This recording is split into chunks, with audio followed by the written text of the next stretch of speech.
Jameel Warney Podcast. I'm your host, Jameel Warney here, and I'm with one of my favorite teammates ever. I know I say this a lot in all my podcasts, but I mean, this guy really helped me learn the ropes in college basketball for my first 2 years there, and we've been friends since then too. So it's almost gonna be a decade. It's gonna be that's crazy. Yeah, yeah, Uh, no, it is. I want to introduce Eric McAlister. Eric, how are you doing today? No, I'm doing well. I'm grateful to be out here and honored to be a guest here on the famous Jameel Warney Podcast. Tell the viewers where you're at right now. Yes, I'm here in Australia on the Sunshine Coast, which is the east coast, about an hour north of Brisbane. So, yeah, it's a nice place to be, and yeah, you can't really beat it. Damn, that's crazy. And you've been living out there for how long now? Consecutively little more than 3 years now. Oh, okay. And the viewers should know you're from the great state of New Jersey when Yeah, you were an American citizen. Yeah, no, good old Jersey. I used to be Jersey's finest until you came along. So Good old exit 9 or exit 8? eight. Eight, Come eight. on, There you come go. on, Central Jersey. 9. Central. Anything north of 8. North Jersey. Yeah, no. When I work out my trainer Joe, we was working out by Hightstown the whole time.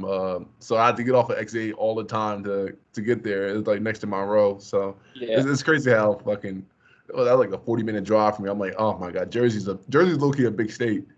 it is. Yeah, like you look at it and you're like, nah, it's not that big. But everybody always says people from Jersey have no problem driving long distances. But Yeah, I for don't know. sure. I feel like everything's like kind of spaced out for us. Yeah, tip to tip is like it's like I think like 3 hours because if you go from by New York all the way to Atlantic City, that is a trip. Yeah, So yeah, no, no, it's a hike. It can be a hike from the north to the south for sure. this could be a hike. So I want to talk about did you go to Hightstown? Yeah, I went to Hightstown. And you played how many years varsity? I only started playing basketball, like I guess competitively my senior year. Oh my So yeah, wow. yeah. So I was Did playing. not know that, did not know that about you. Wow. Yeah, I was playing. I played football, and yeah, I guess that was what I was trying to make work to head off to college, and then my senior year, like I had a massive growth spurt, so. Everybody had been trying to kind of get me to play basketball, and I guess I resisted it for a while, and finally I went and I said, yeah, sure. And I ended up doing a prep year at Apex, so down in South Jersey. Yeah. And that's where good old Coach Young and Coach Peichel found me, and working out in an LA Fitness. So, Oh, they found you in LA Fitness? well, like we were training out of there because Oh. we got kicked out of the school we were training out of. So, man, I got stories for days from prep school. Oh my god! Like I talked to my one guy, AJ Sunbury, and he went to a whole bunch of prep schools too. And he's from Hightstown, and just like Yeah. you guys love you guys love prep school, man. Hey, Hightstown's it wasn't getting it done back in the day, so you kind of had to make your own avenue. Yeah. So Jay was your lead recruit, right? So obviously you had Pikes is obviously the head coach, but just like me, you have Jay who was recruiting you. And what was your first impression of Jay? Nah, it's actually the craziest story in the world, man. So craziest story. So like the weekend before, we had gone out to some, I don't know, one of those like top whatever recruiting things where they bring, it's top 100, but there's 500 people there kind of thing. And so I'm like, I had a really good weekend, and the school was like kind of really excited about me, and I kind of picked up some interest from some almost some bigger schools at the time and things like that. And because coming there, I had no real Division I offers because I only had the 1 year. So yeah, so like I said, we're out of this LA Fitness, and we had some guys that had big time offers, and they weren't practicing. They were kind of walking on the Stairmaster for an hour and calling it a day, and kind of stuff like that. So I was inside, inside the gym, because you know how the LA Fitness is set up. So I'm inside the gym, and I'm playing this guy one-on-one just before practice, nothing big, and I ended up beating him. So I'm walking out of the gym to get a drink of water, and Coach Young stops me. He grabs my arm. He says, "Hey, did you just beat that guy one-on-one?" I was like, yeah. And he goes, Well, if you go beat him again, I'll give you his scholarship because I offered him a scholarship, but I'll give you his offer. Who was it? Oh, no, we'll leave names out of it. But you know me, I was like, I got to go to college for free, so I hadn't picked up an offer yet. I was like, yeah, sure, no problem. So I went back, I beat him again, told him I beat him. He was like, when's the next game? We were playing the next night, and then just ever since then, I guess they liked what they saw. Kind of worked out. I don't know about you, but for me, I kind of always had schools I'd play well for, like when they came and watched, and I had schools where like I couldn't score 2 points if I tried. So man, that's a high school shit, man. Yeah. So. Yeah, so that's kind of how I ended up at Stony Brook. And you being from New Jersey, have you ever like visit Long Island even before then? Like, nah, definitely not. I had been to the city, but that was about as far east as I gone.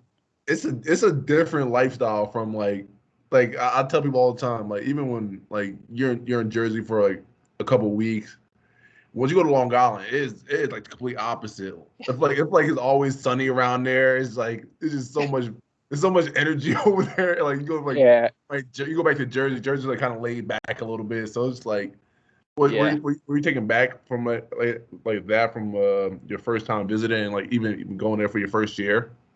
Yeah, no, I think that was a good point about the energy. There's a bit more like liveliness to it. For me, the first time I visited Long Island was on my official visit. Yeah. I had good old Danny Carter as my host. So him, Brian, Frank, those guys kind of they showed me a good time. Was Tommy there too? Tommy was there. Tommy hurt his ankle like that week in workouts, and he was like on crutches and stuff. So he wasn't really. I mean, wow, that would have been a healthy Tommy just walking around that weekend. Oh God. Yeah. Nah, we had Dallas. We had Big Dez. It was quite a crew. So yeah. That's still a crew. Yeah. So it was a really good time, and kind of one of those places where you kind of go and you could feel, and I'd visited a couple schools at that point, and Stony Brook was just kind of like, I think this is what's right for me. And I mean, you saw it from. It was still expanding at the time, so you guys was like playing in Pritchard, but were you guys going to play in the other gym yet? Yeah. So on my recruiting visit, so Coach Peichel came to my house, him and Coach Young, and we were kind of like sitting in. I had a coach come in earlier in the morning, and Coach Tydell, and he was like this Southern guy. Like he was a bit more reserved than like his reputation precedes. But Coach Peichel comes in. He's aggressive. Yeah, so he's in the one chair, and then I'm kind of like across from him, and Coach Young was with my mom on the couch, and they're flipping through like the school pamphlet or something.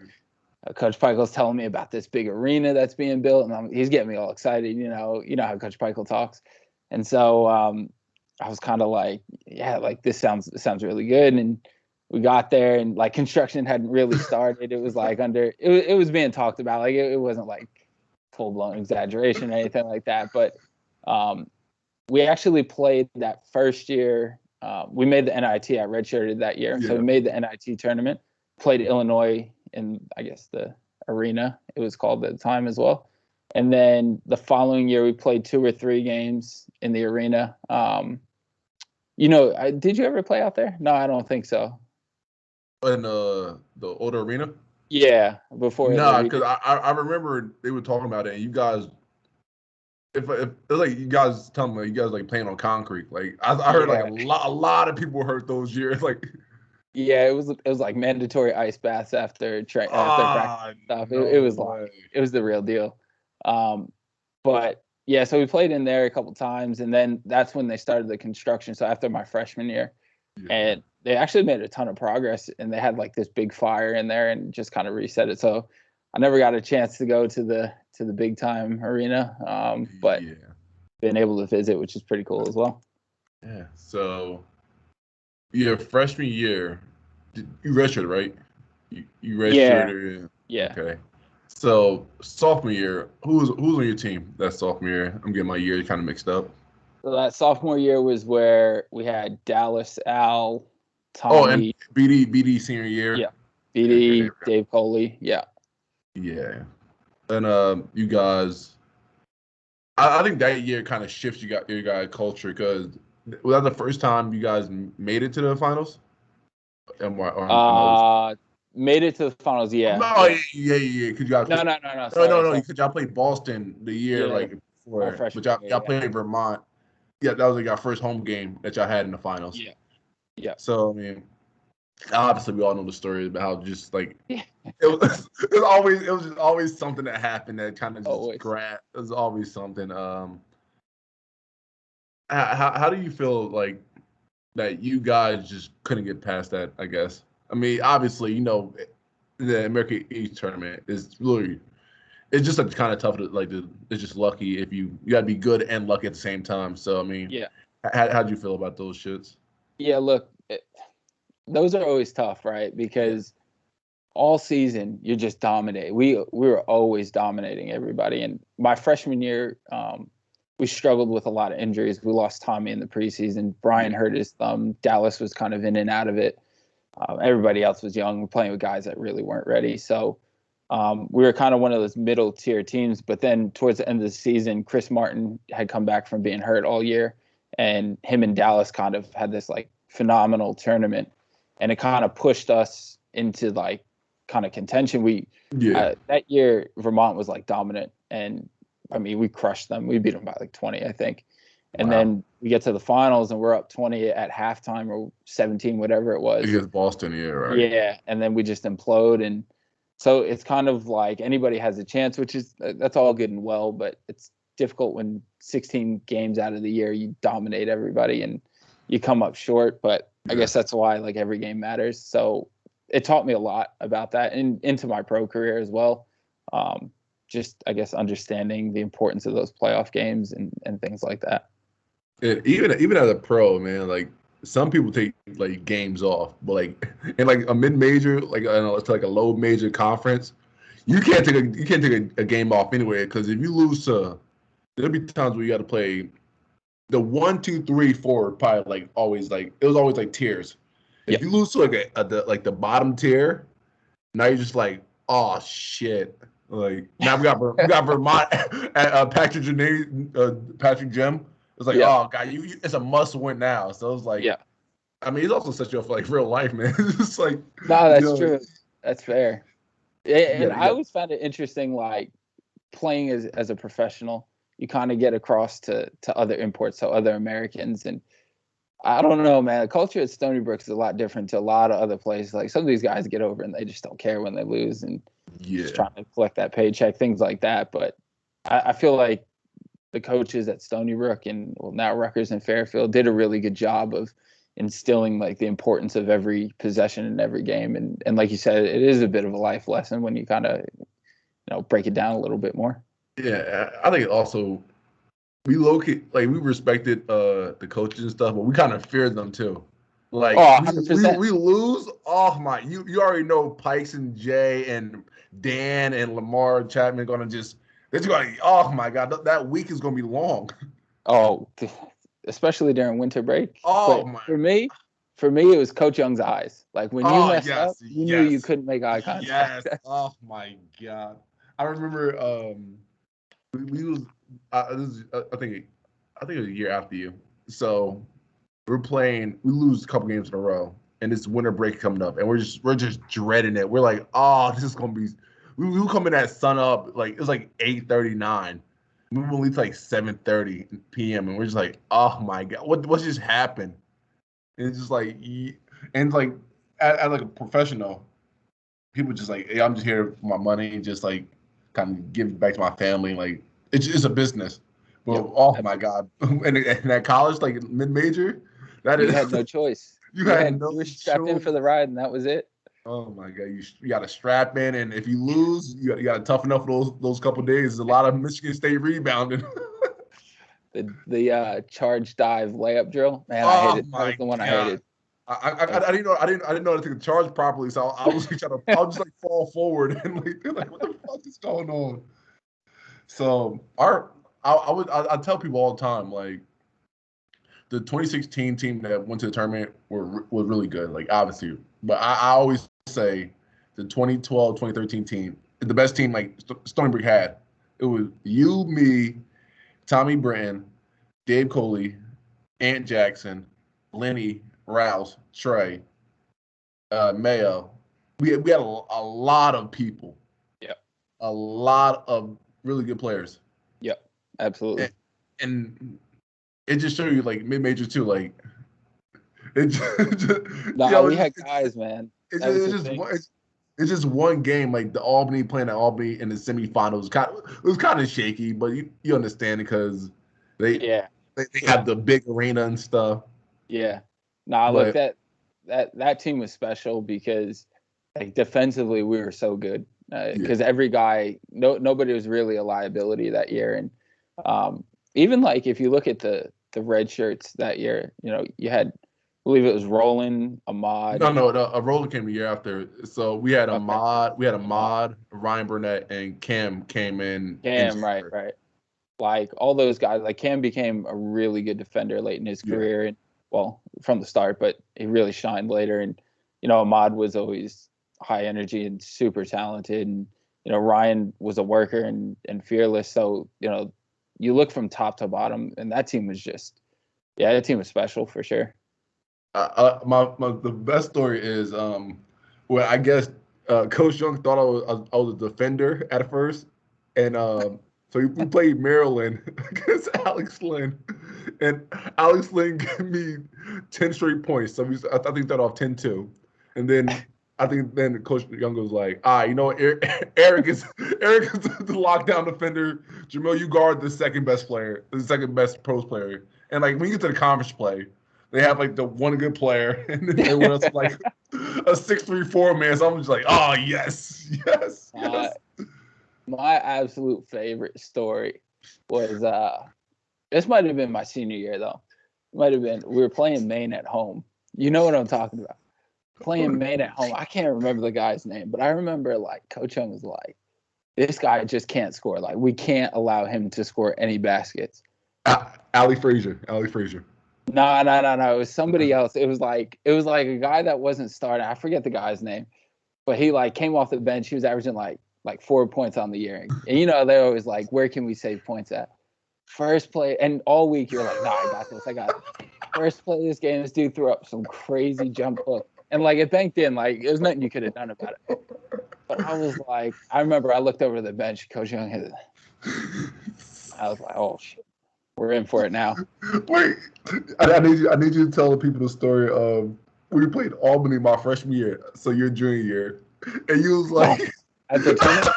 Yes, he was like, yo, man. we need a big game out of you. Right. So all right, let's talk about it. So you had just won Rookie of the Year. You were like second team all conference. Every table was kind of like snickering about like, oh, what did this guy not get? I think you're all defensive team that year as well. I'm pretty sure, yeah. Yeah. So you had like all these awards as a freshman, man. That's unheard of. So, we played I want to say it was like Maine or Hartford or something before that. We played Binghamton in our first game, and we destroyed them. We destroyed them. We crushed them.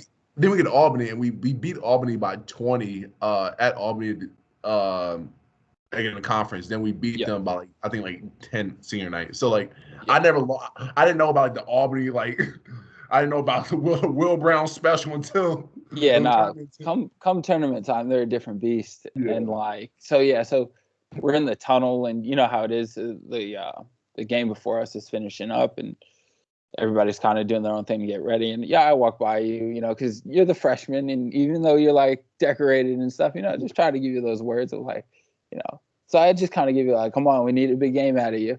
And you looked me dead in my eyes with like so much like confidence.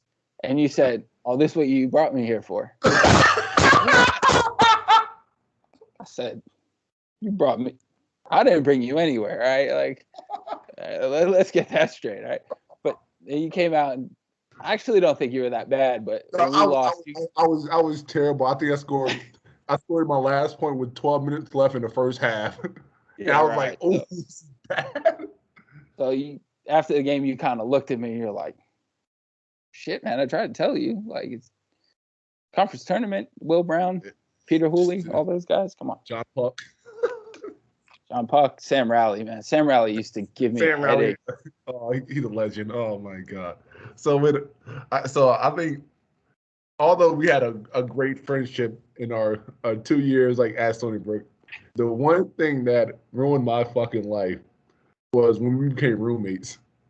Oh yeah, I screwed you up. That was my God, we went to Wendy's every night.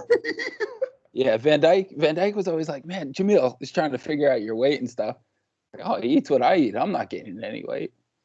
Bro, every time he's like coming back from a grad school, like, yo, you ready to get something to eat? It's like 9:30 at night. I'm just like, let's go. How to get in before it closed. Like, let's go.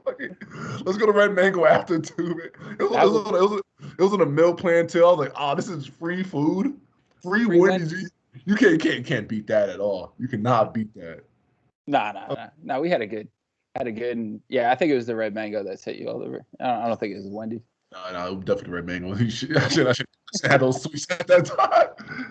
I'm just thinking that room was insane. It was you, me, Scott. Was Mayo in that room? Yeah, Mayo's in the back. Ben, Trey, I think. Yeah. Oh my God. What a. I should have been but the other room was awful too. It was like Dave Cooley. Nah, the other room was worse, man. The other room was way worse. It was way worse. Because most of us didn't really do much. Like most of us weren't really socializing and stuff. My sophomore year, senior year. Oh my God, that was that was a whirlwind. That was a whirlwind of a season. You were dealing with it. That's for sure. Oh my God, we were like 5 points away from going to the tournament, and that team hated each other from the top to bottom. Oh my God. Oh, my senior year, your sophomore year? Yes. Yeah, that was like my freshman year, your junior year was like the opposite of like we was like, yo man, like we almost had it. And then sophomore year, oh my God, it started off well, and then kind of see the cracks every time. It was like, yo. There were just so many things that happened that year. There was just like, guys had issues off the floor, and there was a lot of bickering in between like players, and it was a really interesting dynamic because that was the only year in my 5 years at Stony Brook like anybody really, I guess, dealt with that. But I guess a lot of the issues came from the top in terms of the players, and the older players kind of. I do think it was like obviously you and me had a great relationship. It was like I think it was like the groups are kind of like it was like cliques in the groups. So yep. And probably some of the older guys were like jealous of the younger guy, and the young guys were jealous of the older guy. It's like as a young guy you gotta build your respect and like you gotta but me and Trey, I guess that made us so good was that we were aggressive from day one. Yep. Like obviously, like I didn't really have anyone to battle with. Like I guess Mayo, but like Trey had to like try to fit in with Dave and Jackson. Yeah. And to be honest, he was at that level at such a young age. So like it was tough. It was tough for everyone to kind of just buy into their role because like we didn't know what our role was, and some people wanted better roles than other people. Yeah, I think like a big thing there was like AJ was talented, man. Yeah, he had like a 30-something point game, I think, in Detroit, and that year, like AJ was talented. There's no doubt about it. He was shooting the ball at an amazing clip. Yeah, and the issue was that AJ had sat behind Brian his first 2 years, and up until that point, that was kind of how things worked. Like, you learn for 2 years, you play your 2 years. And I think the difficulty was, like you said, you came in and you were the immediate successor to Dallas. So there was kind of that open room, and where Mayo, I guess he did his 2 years, but you came in, you broke just about every school record. It's just the caliber player you are. And it was kind of the same with Trey. Trey came in, he ended up being the school's second leading scorer of all time. I really don't think I knew he was like first team All State in New Jersey, but I didn't know he was gonna be really good that fast. Like obviously, Well, like as a big coming in, like you're already physically like gifted. I mean, I wasn't. I was just like a walking blob, but like, you don't downplay but yourself. but it like Trey's 5'10" on a good day, Yeah. fast as shit. But he's like 160, so you have to You know learn he's like the gonna rope. message you about that, right? If you listen to this, that's another view on my thing. Nah, so he was like 5'10", 6 feet on a good day, like 160. So like as a guard, you gotta like kind of build into that. But he came in with so much the utmost confidence and like I and think, he played well too. Like obviously it was sometimes where he wasn't ready like in yeah, the beginning of the year, but he grew over the years. And I remember the game against Albany our freshman year. He had us come back. He brought us back from yeah, like a big lead. So it's like, yo, yeah, he's ready for this absolutely, moment. absolutely. I think Trey had his ups and downs. They were more noticeable than yours early on. Like you said, you Yeah. kind of had that physical advantage over Trey, and there were some things that he had to adjust to early on, because early on he wasn't. I'm talking very early on. He wasn't Yeah.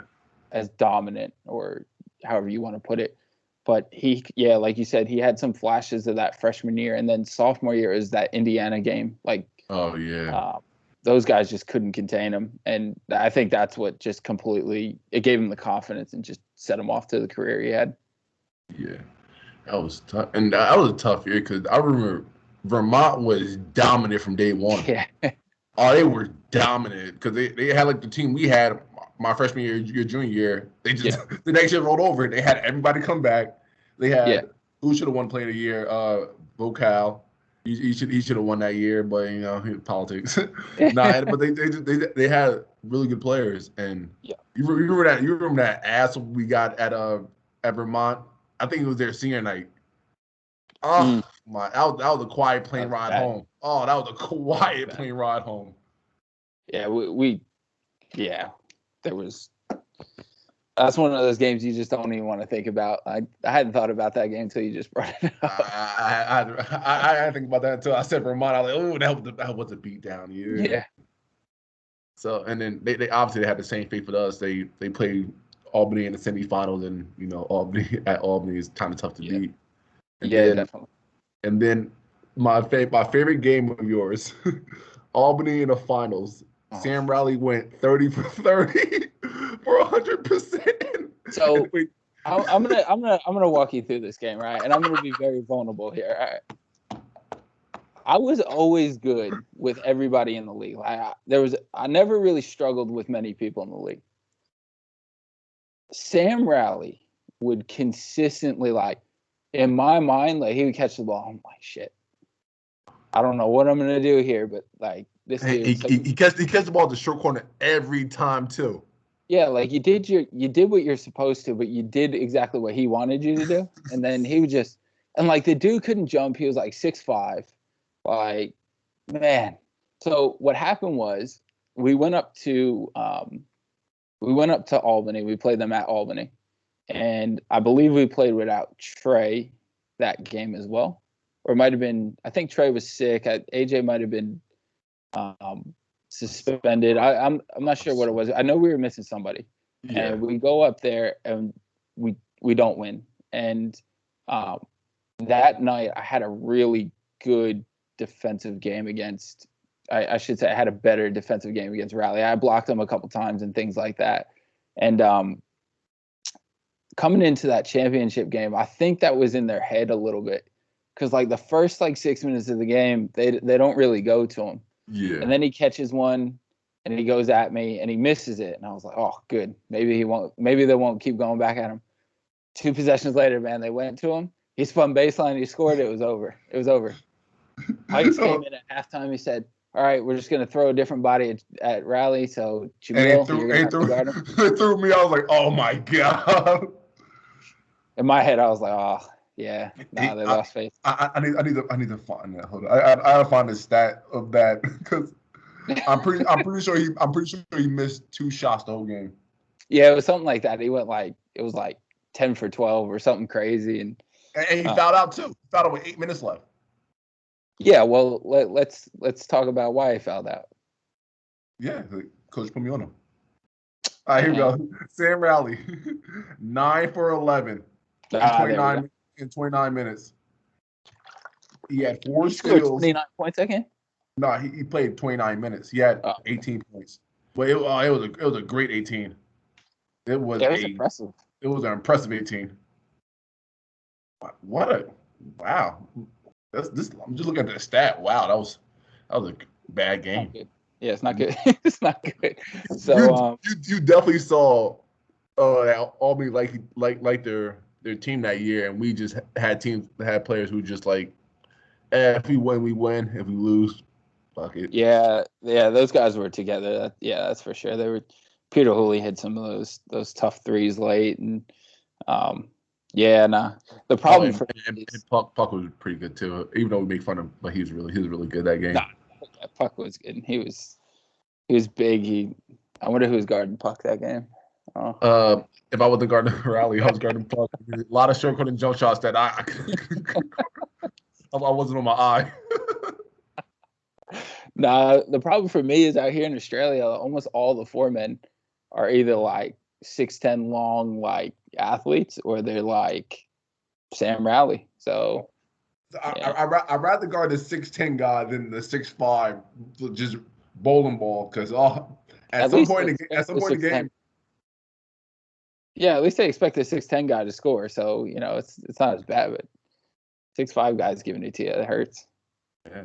So, your first year after Stony Brook, where did you play at? So I went to Denmark. I was playing for a team out there, and that first pro year is, I think, the toughest, or that first year abroad, and I think you can kind of relate to that. I was playing in Denmark. I had a Serbian coach, and for those that don't know, Serbians they'll put you through it, man. Like mentally, physically, spiritually, like I don't even know. Everything. They get into your soul. So so that was a big eye opener, because like at Stony Brook, we didn't run a ton. We did a lot of bikes, and our condition was built into our lifts and things. But like, he was old school. He had us work up to 10 kilometers on a treadmill in the morning, and then you would go at night and you would go practice, and you get shots up after running, and then you would go practice, and then he knew how much each player was running in each set. So he had every position calculated about how far you should run. Wow. But yeah, it's all 10K at night. Damn. I'll say this. That dude was one of, if not the best mind of basketball I've ever been around. Like, just elite. He's a EuroLeague coach now. He's or head assistant or something. And he is just, he knew it. But I guess I wasn't really ready for that kind of workload. My body broke down. I missed like half the year between. I had 2 bad ankle injuries that did my knee. I had to get surgery on. So it was a tough year for that, for sure.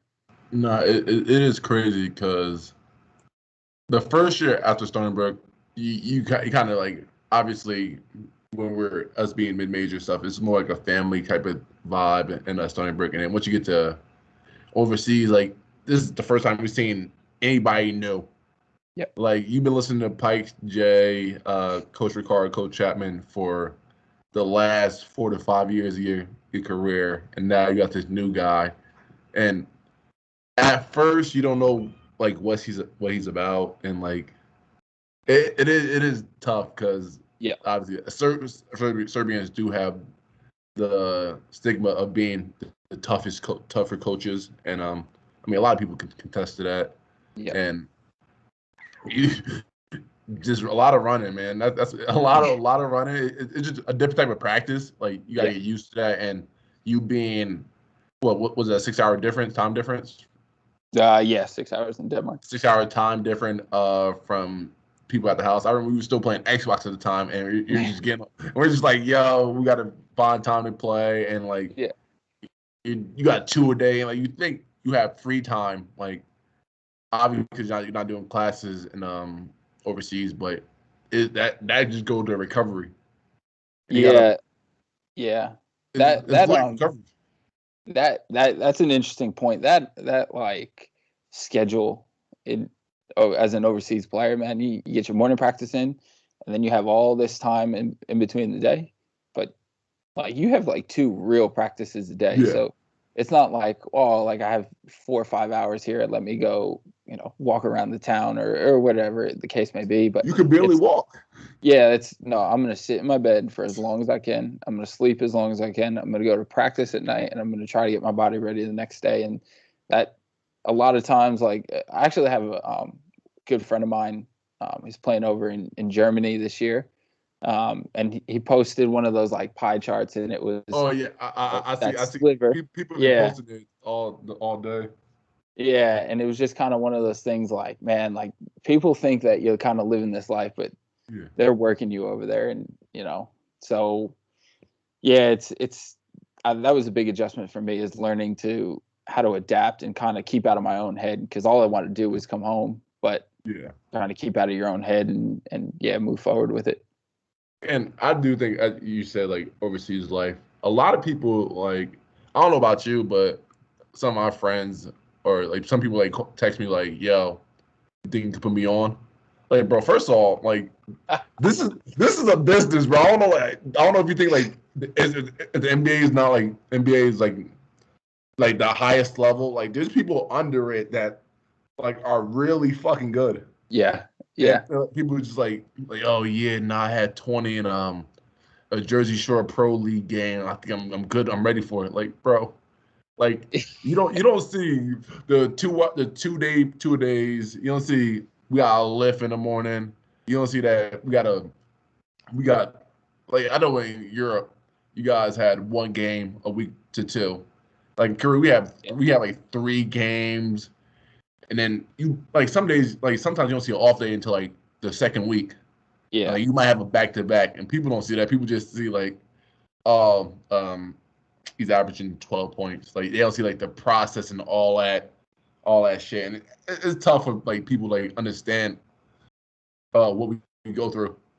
No, 100%. And the game's different. Like everybody compares it to the NBA, where, first of all, like, there's some people in some leagues, like the Asian leagues do have the reputation of paying better, but as a whole, we're not making $30 million like we're LeBron James over here. So that's first and foremost. Secondly, the game is completely different. I don't have much experience in the Asian leagues, obviously, but in the European leagues, it's kind of like imports are only scoring like in those top leagues, 10 to 13 points. And because the game is a team game, and the local players are obviously, some of them have NBA experience, things like that. But, people are like, oh, you only scoring 13 a game, but you don't understand how hard I got to work for those 13 points a game, So, yeah, it's just on and off court, just culture shock. It's funny because I remember this was way before I started playing overseas. I was with Team USA, and I remember Van Gundy said this. He was like, yo, like, you looking at the stats right now, like, we used to have, like, scouts on, like, the other team. It was like, yo, the guy that's averaging 11 points, but that's overseas. 11 points overseas is, like, 35, like, in Easy. America. Like, like, I feel like when Luka Doncic said it, like, the American game is easier because, like, everyone's spaced out and stuff. And, no, you're, like, overseas, I think Korea is, like, the same rules as all other places in Europe, because we put about the FIBA rules. Yeah. The paint is packed. Like, you have to find ways to get to the open spot, and if the other team have like a 7-footer, he's knocking the ball off the rim every time. Oh God, I hate that rule. And they love a good old take. They do a take foul so fast. Yeah. And like it's more strategic. And being overseas, and it's tough. It's tough for people to understand that. And when some people who come from college or when they come from the NBA to overseas, like it's an adjustment period for sure. Yeah, absolutely. And coaches and businesses, if you're losing a couple games on your overseas team, you might not see that next paycheck.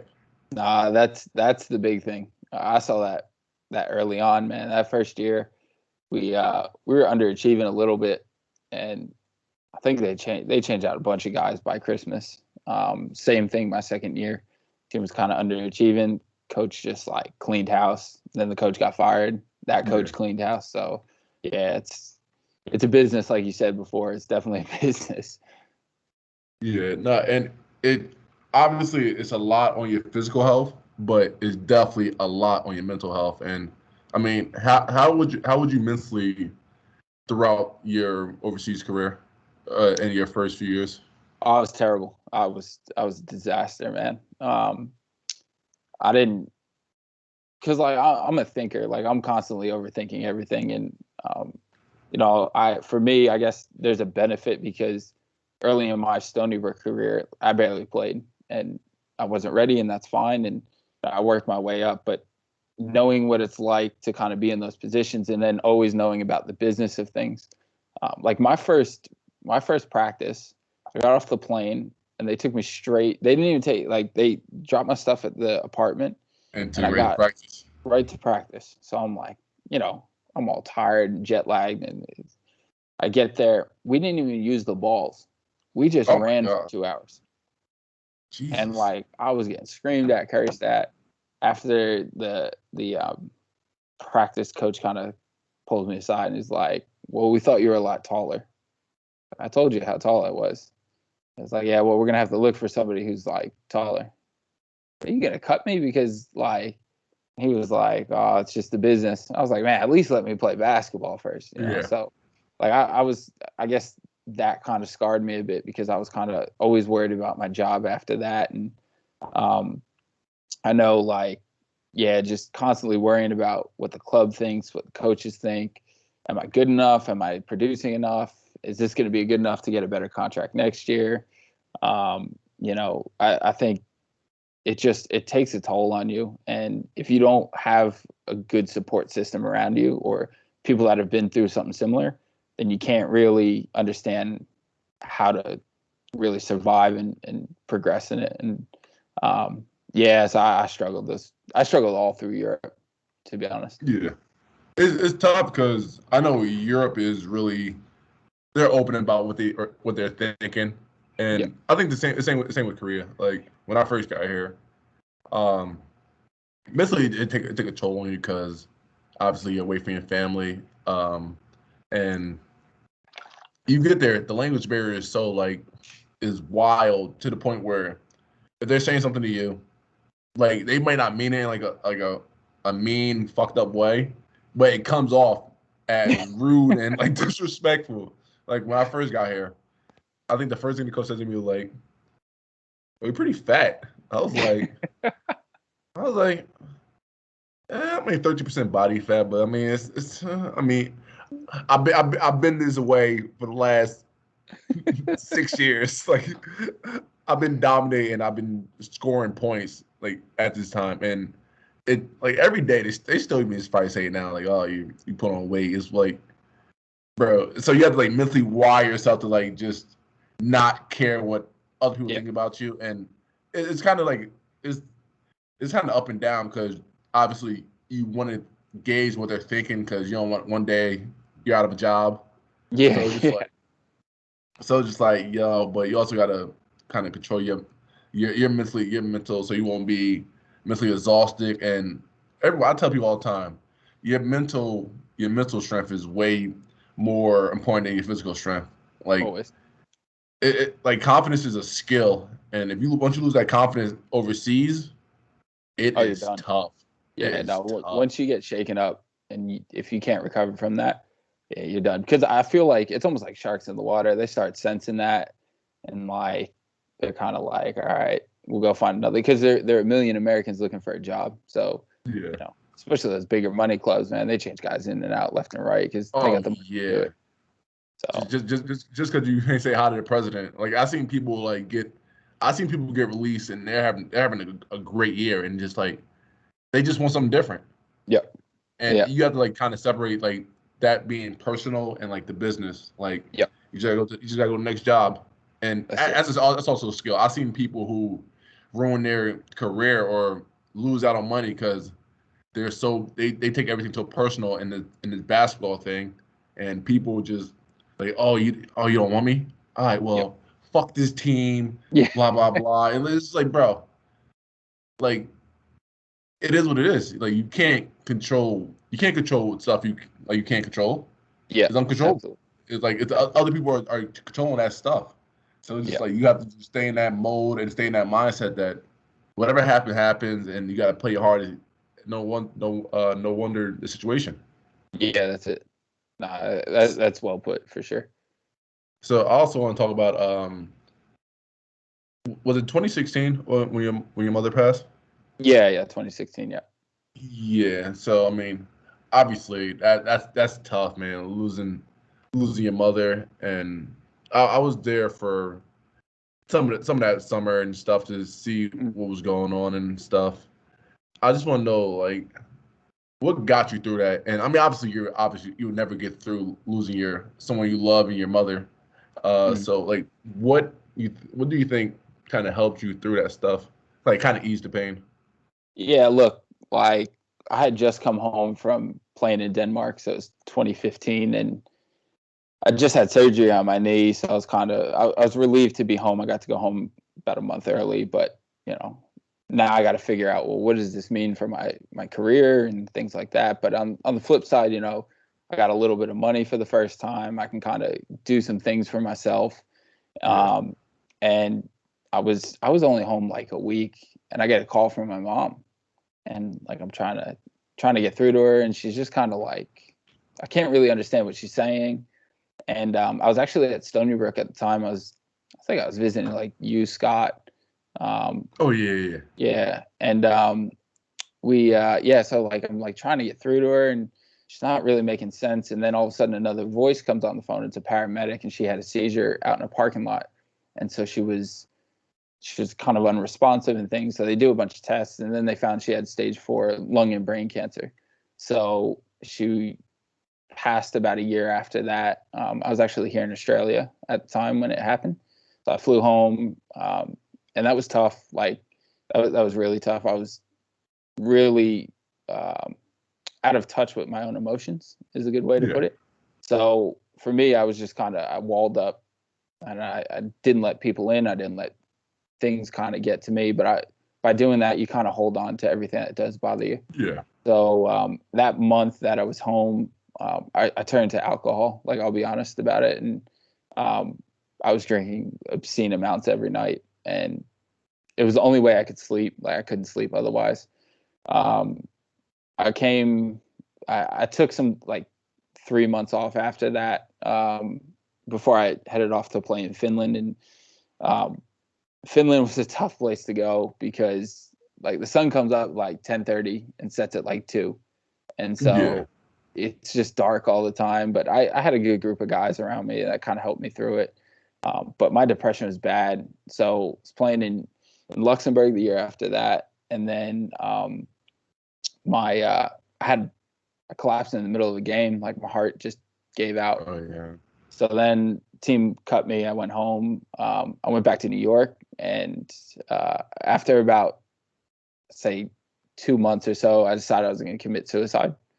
And so I went to go through with it, and like at the last second, I just kind of got this like thought that's like, it's like that inner voice in your head, and it was kind of like, don't do this. This isn't your time. And so I kind of sat there for a little bit and just kept like lingering around, and I was like, all right, I won't do it. And the next day I actually got an offer to come out here and play. And so when I got out here, I was damaged, man. Like I was in a bad way. And so yeah, like I met my now fiance, and she 100% turned my life around. Just gave me like, I guess, the support that I needed, and I felt like I needed, and did it in a way that was helpful. So um, yeah, like to be honest, sometimes I think I'm quite lucky to have gotten through that time because I almost didn't. But yeah, it's one of those things where you need to like communicate, you need to talk things out, and you know you've gone through it now yourself, unfortunately, and with both of your parents. And so Yeah.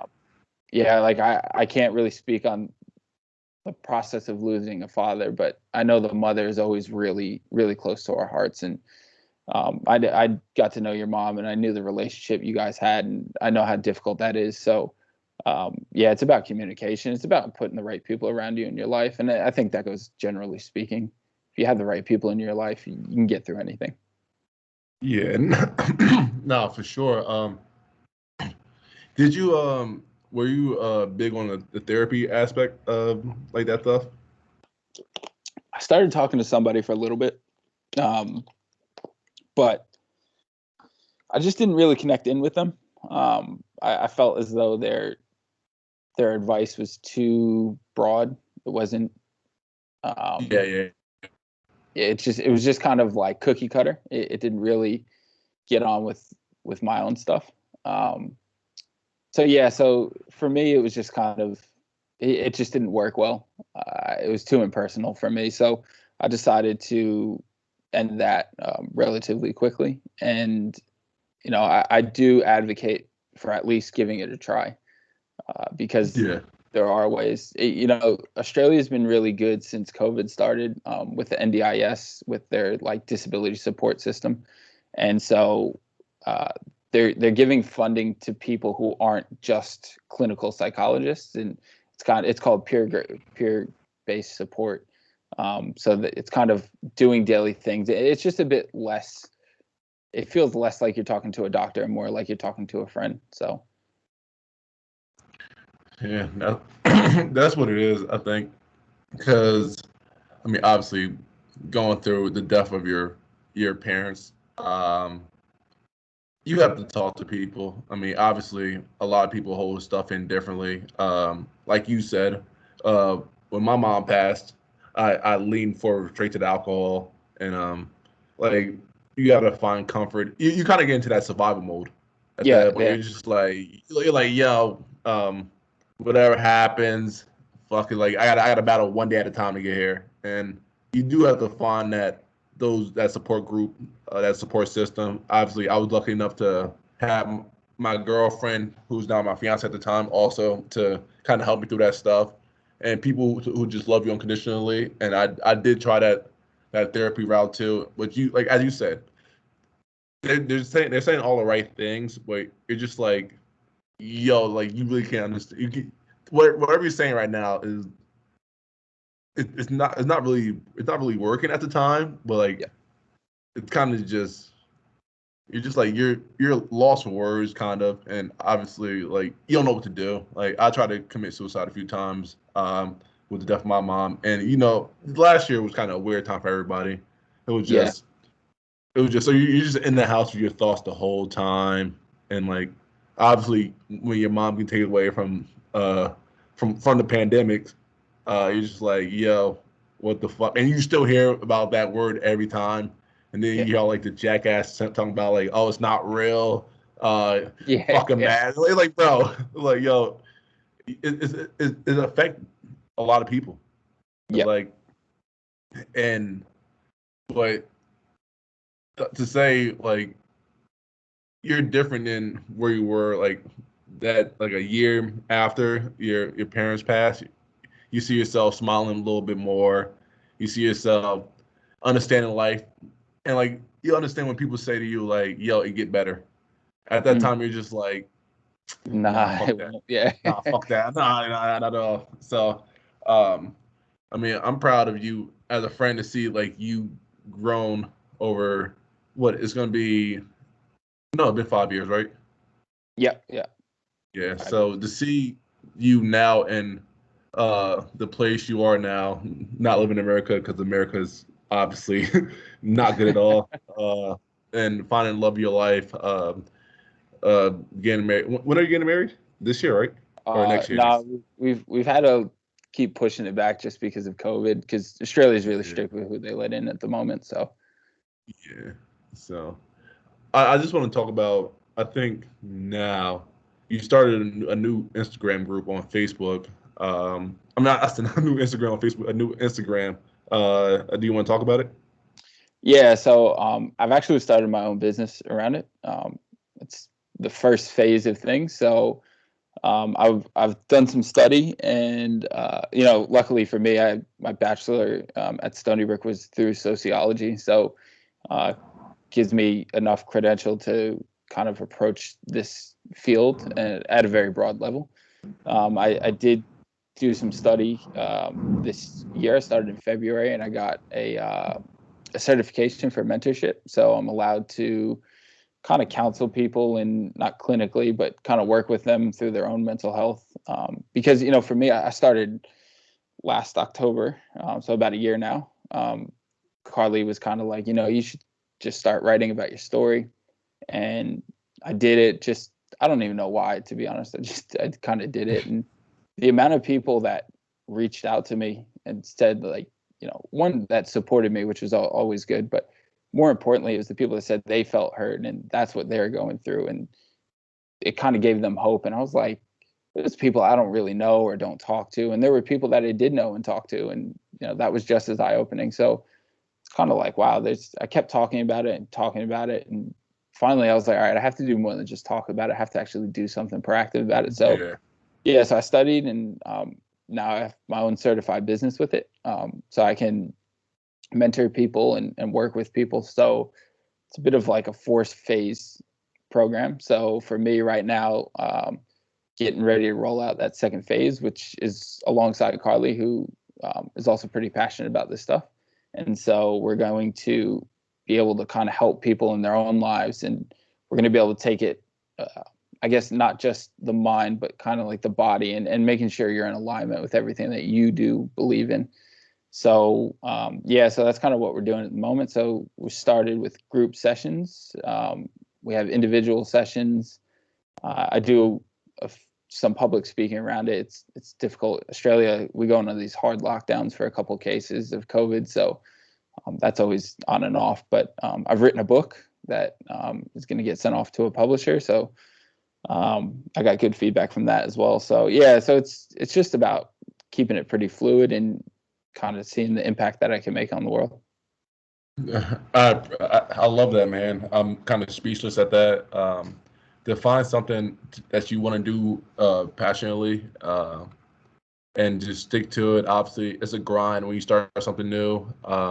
But you reaching out, like people reaching out to you, I feel like that's a great feeling to people to understand what you're going through, and for people to feel like they're being heard from someone else's story, and to kind of be accepting to what is going on in their life. And because a lot of people like are in denial about everything, and just having something that you could feel about, and like have someone you feel like understands you is great for a lot of people. So are you guys, are you guys starting a podcast, right? So we're gonna head back to Canberra, which is where our apartment is and our home. So we're gonna head down there. So we have, I think it looks like we're gonna have to do 2 weeks of quarantine because it's interstate travel. So so we'll be able to pump those out and kind of get that started, and we have our list. So I'm gonna have to return the favor and try to get the famous Jameel Warney on the podcast and up our celebrity a little bit. Yeah, no, I'll definitely gonna do it, man. Whenever you guys need, man, I'm here. Awesome. I just want to thank you, Eric, for just taking an hour out your day. I know it's kind of a busy time still to talk to me. I've been waiting for this kind of talk for the last few weeks now, so I'm happy our schedule was kind of lined up to get this conversation going. Same. I really appreciate you having me on. And I appreciate the viewers for listening to this amazing episode with Eric, and I hope you guys enjoy it. Thank you.